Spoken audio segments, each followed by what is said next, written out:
Transgender समुदाय के शारीरिक और मानसिक स्वास्थ्य पर ध्यान देने के लिए शनिवार को दिल्ली में एक स्वास्थ्य शिविर का आयोजन किया गया। नारायण इलाके में आयोजित ये कार्यक्रम अलायंस इंडिया द्वारा राष्ट्रीय सामाजिक रक्षा संस्थान और सामाजिक न्याय मंत्रालय के सहयोग से किया गया एक संयुक्त प्रयास रहा। Since 2013-14, NIST has been organizing many number of training programs for the stakeholders who are working in the field of transgender, and also it is organizing the skill development training program for the transgender people. And further, we have started the shelter home for the transgender persons, and also we are issuing the transgender ID card as per the section 4, 5, 6 and 7 of the TG Act 2019. शिविर में बड़ी संख्या में पहुंचे transgender समुदाय के लोगों ने सामान्य चिकित्सकों, स्त्री रोग विशेषज्ञों और मानसिक स्वास्थ्य पेशेवरों से परामर्श लिया। लोगों ने इस पहल के लिए आभार जताया और ये बताया कि किस तरह इसने उन्हें बेहतर माहौल के साथ स्वास्थ्य सेवाएं हासिल करने में मदद की। ट्रांस वुमेन्स को ना जल्दी अगर कोई नॉर्मल हॉस्पिटल्स में भी जाएंगे तो वो इज्जत या रिस्पेक्ट नहीं मिल पाती है।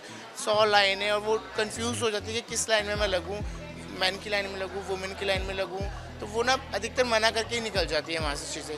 बट इस हेल्थ कैंप से ना हमें बहुत सारी चीज़ों को खुल के मौका मिल रहा है कि अपनी चेकअप हम आराम से करा सकते हैं। पहली चीज़ हमारी सारी कम्युनिटी के लोग हैं और कोई टेंशन वाली बात है नहीं, कोई डर भी नहीं किसी चीज़ का, तो आराम से सेफली से अपना सब कुछ चेकअप करा सकते हैं। यहाँ पर जैसे कि अलायंस इंडिया की तरफ से डॉक्टर्स हैं, फिजिशियंस बैठे हैं, मेडिसिन के बैठे हैं और मेंटल हेल्थ के लिए डॉक्टर बैठे हैं।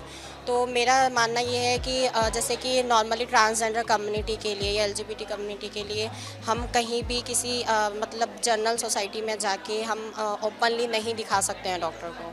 तो ऐसे छोटे छोटे कैंप्स ऐसे लगने चाहिए कि जिससे कि ट्रांसजेंडर कम्युनिटी के लोग अपने इन कैंप में जाके अपनी जो भी उनकी क्वायरीज होती है, डाउट्स होते हैं, वो डॉक्टर से कंसल्ट करके आगे अपनी लाइफ को सर्वाइव कर पाए ढंग से।